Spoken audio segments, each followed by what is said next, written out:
Om Shanti. Good morning. 26 जून 2025 की मुरली। आज मुरली का सार है, मीठे बच्चे, अभी तुम्हें निंदा स्तुति मान अपमान दुख सुख सब कुछ सहन करना है। मीठे बच्चे, अभी तुम्हें निंदा स्तुति मान अपमान दुख सुख सब कुछ सहन करना है। तुम्हारे सुख के दिन अभी समीप आ रहे हैं। तुम्हारे सुख के दिन अभी समीप आ रहे हैं। प्रश्न है, बाप अपने ब्राह्मण बच्चों को कौन सी एक वार्निंग देते हैं? बाप अपने ब्राह्मण बच्चों को कौन सी एक वार्निंग देते हैं? उत्तर है, बच्चे कभी भी बाप से रूठना नहीं। बच्चे कभी भी बाप से रूठना नहीं। अगर बाप से रूठेंगे तो सद्गति से भी रूठ जाएंगे। बाप वार्निंग देते हैं, रूठने वालों को बड़ी कड़ी सजा मिलेगी। आपस में या ब्राह्मणी से भी रूठे तो फूल बनते बनते कांटा बन जाएंगे। इसलिए बहुत बहुत खबरदार रहो। गीत। धीरज धर मनुआ, तेरे सुख के दिन आए कि आए। ओम शांति। डिटेल है, मीठे मीठे शिकिलदे बच्चों ने गीत सुना। तुम बच्चे के जो भी जन्म जन्मांतर के दुख हैं सब दूर हो जाने चाहिए। इस गीत की लाइन सुनी। तुम जानते हो, अभी हमारा दुख का पाठ पूरा होता है और सुख का पाठ शुरू होता है। जो पूरी रीति नहीं जानते हैं वह किसी न किसी बात में दुख जरूर देखते हैं। यहाँ बाबा के पास आने से भी कोई ना कोई प्रकार का दुख भासेगा। बाबा समझ सकते हैं, बहुत बच्चों को तकलीफ़ होती होगी। जब तीर्थ यात्रा पर जाते हैं तो कहाँ भीड़ होती है, बरसात पड़ जाती है, कभी तूफ़ान लग पड़ते हैं। जो सच्चे भगत होंगे वह तो कहेंगे क्या हर्जा है, भगवान के पास जाते हैं। भगवान समझकर ही यात्रा पर जाते हैं। ढेर के ढेर भगवान हैं मनुष्यों के। तो जो अच्छे मजबूत होते हैं वह तो कहते हैं हर्जा नहीं। अच्छे काम में हमेशा विघ्न पड़ते हैं, वापस लौट कर थोड़े ही जाएंगे। कोई कोई तो लौट भी जाते हैं, कभी विघ्न पड़ते हैं, कभी नहीं भी पड़ते हैं। बाप कहते हैं, बच्चे यह भी तुम्हारी यात्रा है। तुम कहेंगे हम बेहद के बाप पास जाते हैं। वह बाप सबके दुख हरने वाला है, यह निश्चय है। आजकल देखो मनुष्य में कितनी भीड़ है। बाबा को ओना रहता है, बहुतों को तकलीफ भी होती होगी। पट में सोना पड़ता है। बाबा थोड़े ही चाहता है बच्चों को पट में सुलाए, परंतु ड्रामा अनुसार भीड़ हो गई है। कल्प पहले भी हुई थी, फिर होगी। इसमें कोई दुख नहीं होना चाहिए। यह भी जानते हैं, पढ़ने वाले कोई तो राजा बनेंगे, कोई फिर रंक भी बनेंगे। कोई का ऊंचा मर्तबा, कोई का कम, परंतु सुख जरूर होगा। यह भी बाबा जानते हैं, कोई बहुत कच्चे हैं जो कुछ भी सहन नहीं कर सकते हैं। उन्हों को कुछ तकलीफ होगी, कहेंगे हम तो नाहिक आए, या कहेंगे हमको ब्राह्मणी जोर करके ले आई है। ऐसे भी होंगे जो कहेंगे हमको ब्राह्मणी ने नाहिक फंसाया। पूरी पहचान नहीं कि विश्वविद्यालय में आए हैं। इस समय की पढ़ाई से कोई तो राव बनेंगे, कोई रंक भी बनने वाले हैं भविष्य में। यहाँ के रंग और राव में और वहाँ के रंग राव में रात दिन का फ़र्क होता है। यहाँ के राव भी दुखी हैं तो रंक भी दुखी है, वहाँ दोनों सुखी रहते हैं। यहाँ तो है ही पतित विकारी दुनिया, भल किसके पास बहुत धन है। बाप समझाते हैं यह धन माल सब मिट्टी में मिल जाना है, यह शरीर भी खत्म हो जाएगा। आत्मा तो मिट्टी में नहीं मिलती। कितने बड़े बड़े साहूकार हैं बिड़ला जैसे, परंतु उनको क्या पता कि अब यह पुरानी दुनिया बदल रही है। मालूम होता तो फट से आ जाते। कहते हैं भगवान आया हुआ है, फिर भी जाएंगे कहाँ। सिवाय बाप की कोई को सद्गति मिल ना सकी। अगर कोई रूठ गया तो कहेंगे सद्गति से रूठ गया। ऐसे बहुत रूठते रहेंगे, गिरते रहेंगे। आश्चर्यवत सुनंती निश्चयंती होवंती। कोई तो समझते हैं बरोबर इन बिगर कोई रास्ता है नहीं, इनसे तो सुख और शांति का वर्षा मिलेगा। इन बिगर सुख शांति मिलना असंभव है। जब धन बहुत हो तब तो सुख मिले। धन में ही सुख होता है ना। वहाँ अर्थात मूल वतन में तो आत्माएं शांति में बैठी है। कोई कहे हमारा पाठ नहीं होता तो सदैव हम वहाँ रहते, परंतु ऐसे कहने से थोड़े ही होगा। बच्चों को समझाया गया है यह बना बनाया खेल है।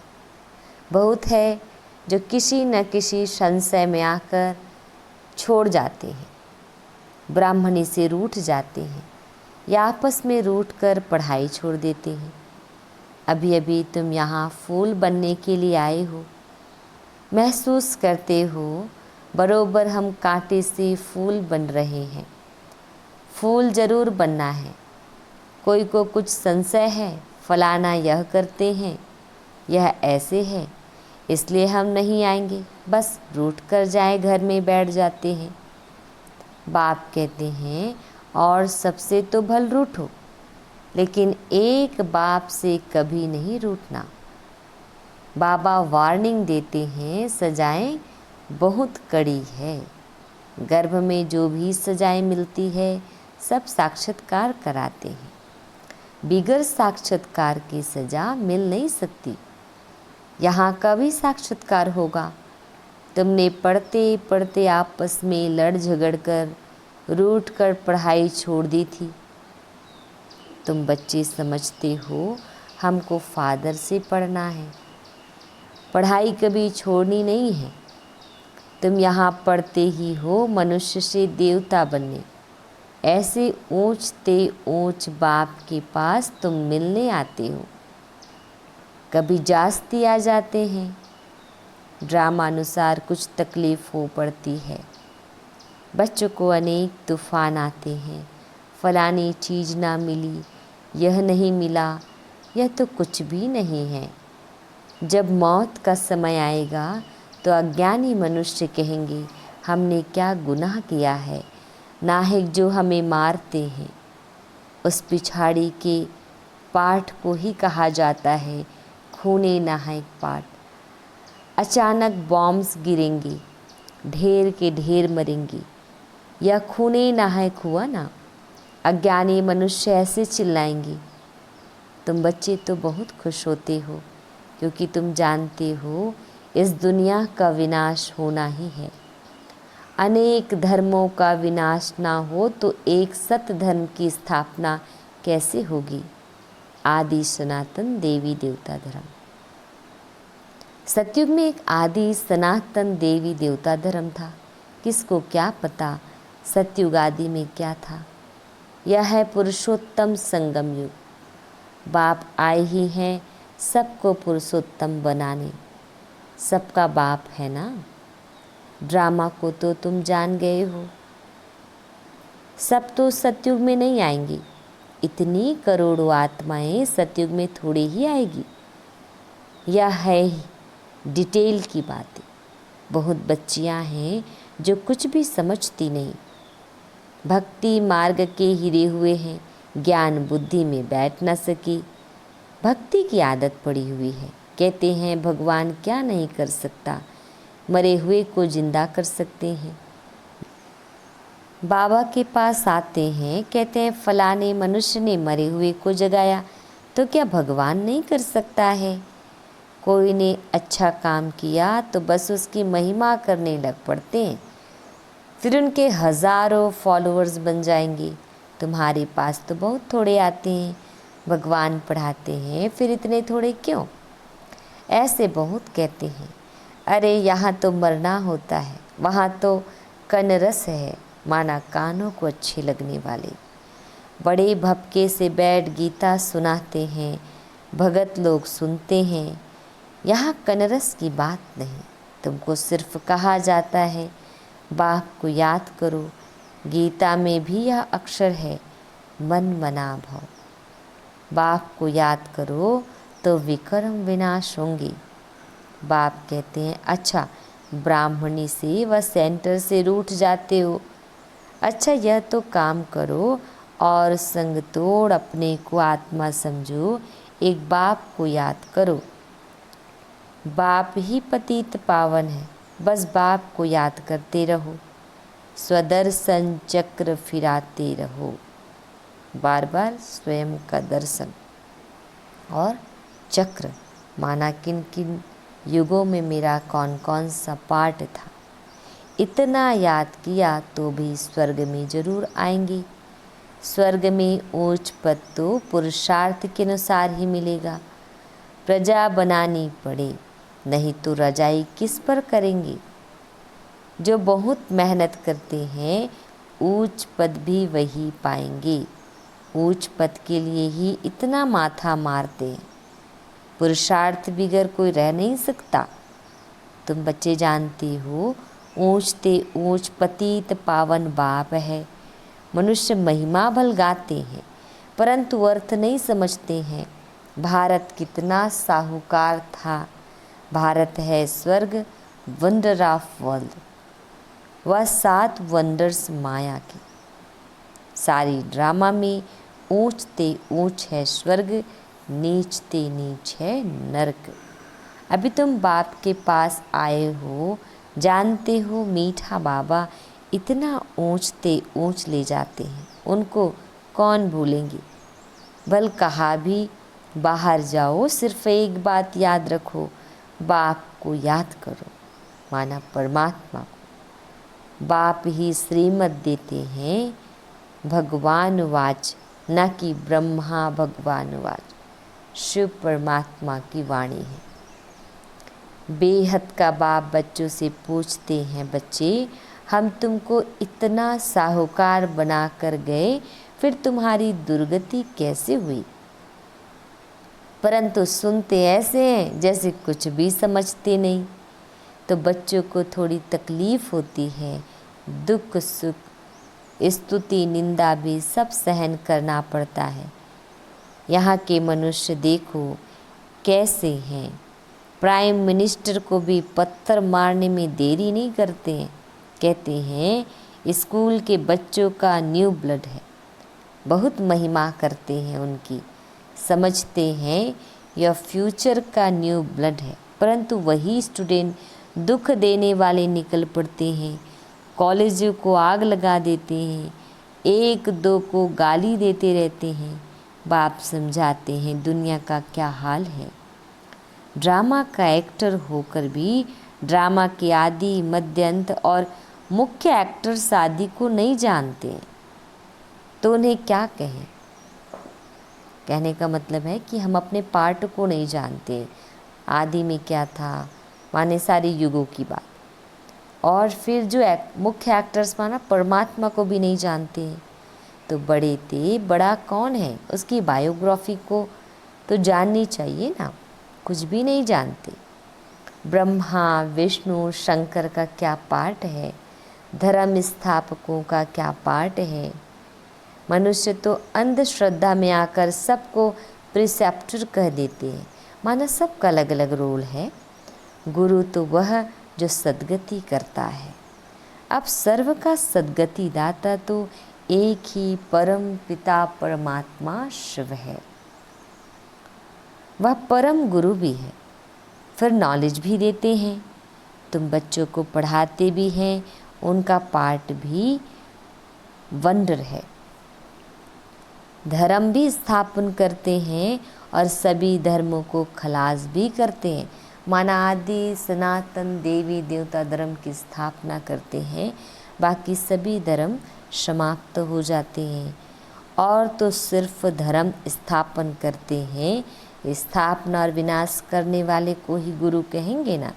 और बाकी हमारे जितने भी गुरु आए वो सभी ने धर्मों की स्थापना की, जीवन जीने की कला सिखाई, लेकिन परमात्मा का काम क्या है? स्थापना तो करते हैं नई दुनिया का, सतयुग का, लेकिन पुरानी दुनिया का विनाश भी करते हैं, समाप्त करते हैं बुराइयों को। तो बाप कहते हैं मैं कालों का काल हूँ, इसलिए क्या कहते हैं? महाकाल शिव को। एक धर्म की स्थापना और बाकी सब धर्मों का विनाश हो जाएगा, अर्थात इस ज्ञान यज्ञ में स्वाहा हो जाएंगी। फिर ना कोई लड़ाई लगेगी, ना यज्ञ रचा जाएगा। तुम सारे विश्व के आदि मध्य अंत को जानती हो। और तो सभी नेति नेति कहते हैं, तुम ऐसे थोड़ी ही कहेंगे। बाप बिगर और कोई समझा ना सके तो तुम बच्चों को बड़ी खुशी होनी चाहिए, परंतु माया का सामना ऐसे होता है जो याद ही मिटा देती है। तुम बच्चों को दुख सुख मान अपमान सहन करना है। यूँ तो यहाँ कोई अपमान किया नहीं जाता। अगर कोई भी बात है तो बाप को रिपोर्ट करनी चाहिए। रिपोर्ट नहीं करते तो बड़ा पाप लगता है। बाप को सुनाने से झट उनको सावधानी मिलेगी। इस सर्जन से छिपाना नहीं चाहिए। शिव बाबा के लिए कह रहे सर्जन बड़ा भारी सर्जन है। ज्ञान इंजेक्शन, इनको अंजन भी कहते हैं, माना काजल। अंजन को ज्ञान सुरमा भी कहा जाता है। वही है, सुरमा लिक्विड फॉर्म में नहीं होता, पाउडर होता है, और जो काजल है थोड़ी सी सॉफ्ट होती है। तो जादू आदि की तो बात ही नहीं है। बाप कहते हैं मैं आया हूँ तुमको पतित से पावन होने की युक्ति बताने। पवित्र नहीं बनेंगे तो धारणा भी नहीं होगी। इसी काम के कारण ही फिर पाप होते हैं। इन पर जीत पानी है। खुद ही विकार में जाता होगा तो दूसरे कोई को कह नहीं सकेंगी, वह तो महापाप हो जाए। बाप कहानी भी सुनाते हैं। पंडित ने कहा राम राम कहने से सागर पार हो जाएंगे। मनुष्य समझते हैं पानी का सागर। पानी का सागर नहीं, इसको भवसागर भी कहा जाता है, माना संसार एक सागर के समान है।